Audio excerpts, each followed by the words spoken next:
విదేశాల్లో వైద్య ఉద్యోగ అవకాశాలు మరియు ఇంటర్న్షిప్ల కోసం ఇప్పుడే సంప్రదించండి యార్కుడ్ ఇంటర్నేషనల్ 99% ప్లేస్మెంట్ గ్యారంటీ.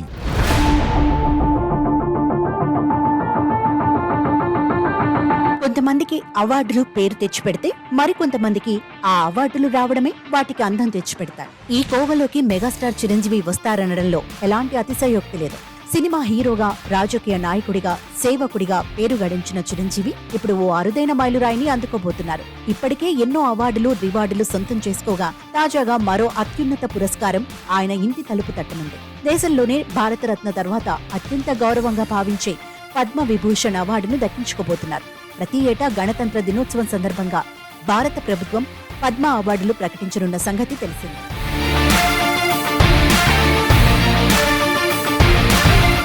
ఈ ఏడాది కూడా రిపబ్లిక్ డే రోజున పద్మ అవార్డులను ప్రకటించనున్నారు. అయితే ఈసారి ప్రకటించే అవార్డుల్లో తెలుగు రాష్ట్రాల తరపున పద్మ విభూషణ్ అవార్డుకు చిరంజీవి పేరును ప్రకటించే అవకాశం ఉందని సమాచారం. ఈ అవార్డుకు చిరు పేరు ప్రకటిస్తే మన తెలుగు రాష్ట్రాల ప్రజలతో పాటు సినీ ఇండస్ట్రీకే గర్వకారణం కానుంది. వివిధ రంగాల్లో ప్రతిభ చూపించడం, సమాజానికి ఉపయోగపడే సేవా కార్యక్రమాలు చేసేవారికి ఈ పద్మ విభూషణ్ అవార్డును ప్రకటించడం ఆనవాయితీగా వస్తోంది. సినీ ఇండస్ట్రీలో ఓ సామాన్య నటుడిగా తన ప్రస్థానం ప్రారంభించి ఏకంగా మెగాస్టార్గా చిత్ర పరిశ్రమను దశాబ్దాల పాటు శాసించే స్థాయికి ఎదిగిన తీరు ఎందరికో స్ఫూర్తిదాయకంగా నిలుస్తోంది.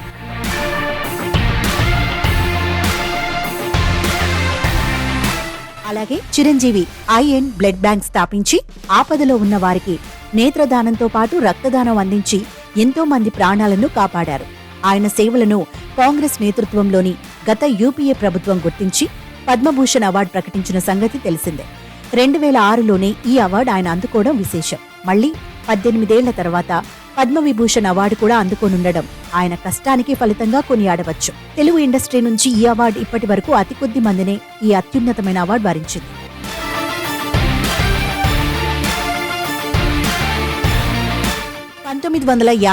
సంవత్సరం ఆగస్టు 22న కొణిదెల వెంకట్రావు, అంజనాదేవి దంపతులకు తొలి సంతానంగా పశ్చిమ గోదావరి జిల్లాలో చిరంజీవి జన్మించారు.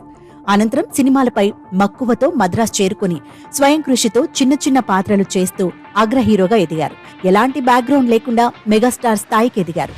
1992లో వచ్చిన ఆపద్ బాంధవుడు సినిమాకు 1.25 కోట్ల రూపాయల పారితోషికం అందుకొని దేశంలోని అత్యధిక పారితోషికం అందుకున్న హీరోగా రికార్డు సృష్టించారు. 1999-2000 ఆర్థిక సంవత్సరంలో అత్యధిక ఆదాయ పన్ను చెల్లింపుదారుగా సమాన్ పురస్కారాన్ని కూడా అందుకున్నారు. ఈ క్రమంలోనే తనకు ఇంత పేరు ప్రఖ్యాతలు తెచ్చిపెట్టిన ప్రజల కోసం ఏమైనా చేయాలనుకునే ఆలోచనతో ఐఎన్ బ్లడ్ బ్యాంక్ స్థాపించారు. సినిమాలో ఉంటే ప్రజలకు మరింత సేవ చేయలేనని భావించిన ఆయన 2008లో ప్రజారాజ్యం పార్టీ స్థాపించారు.